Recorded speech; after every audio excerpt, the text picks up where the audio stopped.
Hey guys, welcome to wow beauty channel. நேத்து பாத்தீங்கன்னா again விஜயோடைய இந்த கரூர் சம்பவத்தை குறித்து கோர்ட்ல விசாரிக்கப்பட்டுச்சு. ஸோ அப்போ கோர்ட் சைட்ல இருந்து தாவேகா கட்சிக்கு நிறைய கேள்விகள் கேட்கப்பட்டது. அது என்னென்ன கேள்விகள் சொல்லி பாத்தீங்கன்னா, எதுக்காக விஜயோடைய பிரச்சார வாகனத்தை இன்னும் முடக்காம இருக்கீங்கன்னு சொல்லி கோர்ட்ல இருந்து கேட்டிருக்காங்க. இது எதுக்காகன்னு சொல்லி பாத்தீங்கன்னா, விஜயோடைய பிரச்சார வண்டியில 2 இளைஞர்கள் ஸ்கூட்டில வரும்போது மோதி கீழே விழுந்து பாதிக்கப்பட்டிருக்காங்க. ஸோ இதுக்கு ஏன் போலீஸ் எந்த கேஸும் போடல அண்ட் எதுக்காக விஜயோடைய பரப்புரை வண்டியை இன்னும் சீஸ் பண்ணாம இருக்கீங்கன்னு சொல்லி போலீஸ்க்கு கேள்வியை கேட்டிருக்காங்க. அது மட்டும் இல்லாம இந்த பேரழிவு மனிதர்களே உருவாக்கின ஒரு அழிவுன்னு சொல்லியிருக்காங்க. எதுக்காக விஜய் மேல இன்னும் எந்த ஒரு வழக்குமே பதிவு செய்யல அப்படின்ற ஒரு கேள்வியும் எழுப்பிட்டு இந்த ஸ்டேட்மெண்ட்டையும் சொல்லியிருக்காங்க. அது என்னன்னு சொல்லி பாத்தீங்கன்னா, சட்டத்துக்கு முன்னாடி எல்லாருமே சமம் தான் சொல்லி ஒரு ஸ்டேட்மெண்ட்டையும் சொல்லியிருக்காங்க.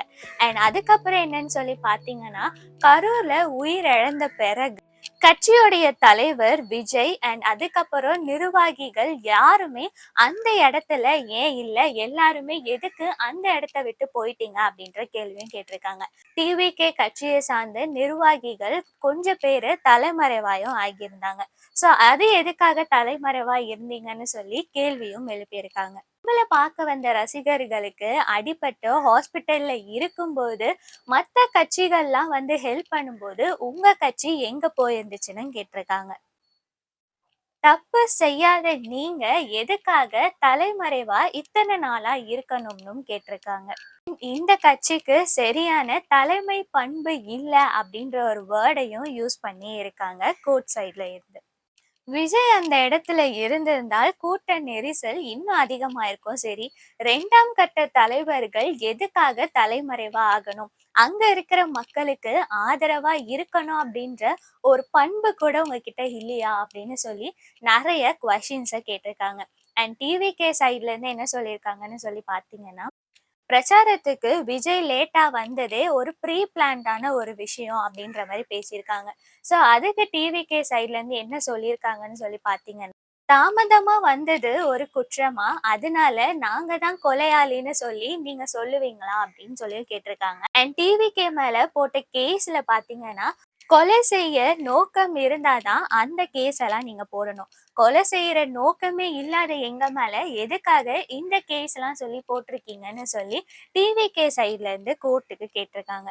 அண்ட் இதுவரை தாவேகா கட்சிக்கு பரப்புரை நடத்த பெர்மிஷன் தந்த இடங்களுக்கெல்லாம் அவங்க பரப்புரை நடத்தலாம், அதுல எந்த ஒரு பிரச்சனையும் இல்லைன்னு சொல்லி கோர்ட் சைட்ல இருந்து சொல்லியிருக்காங்க.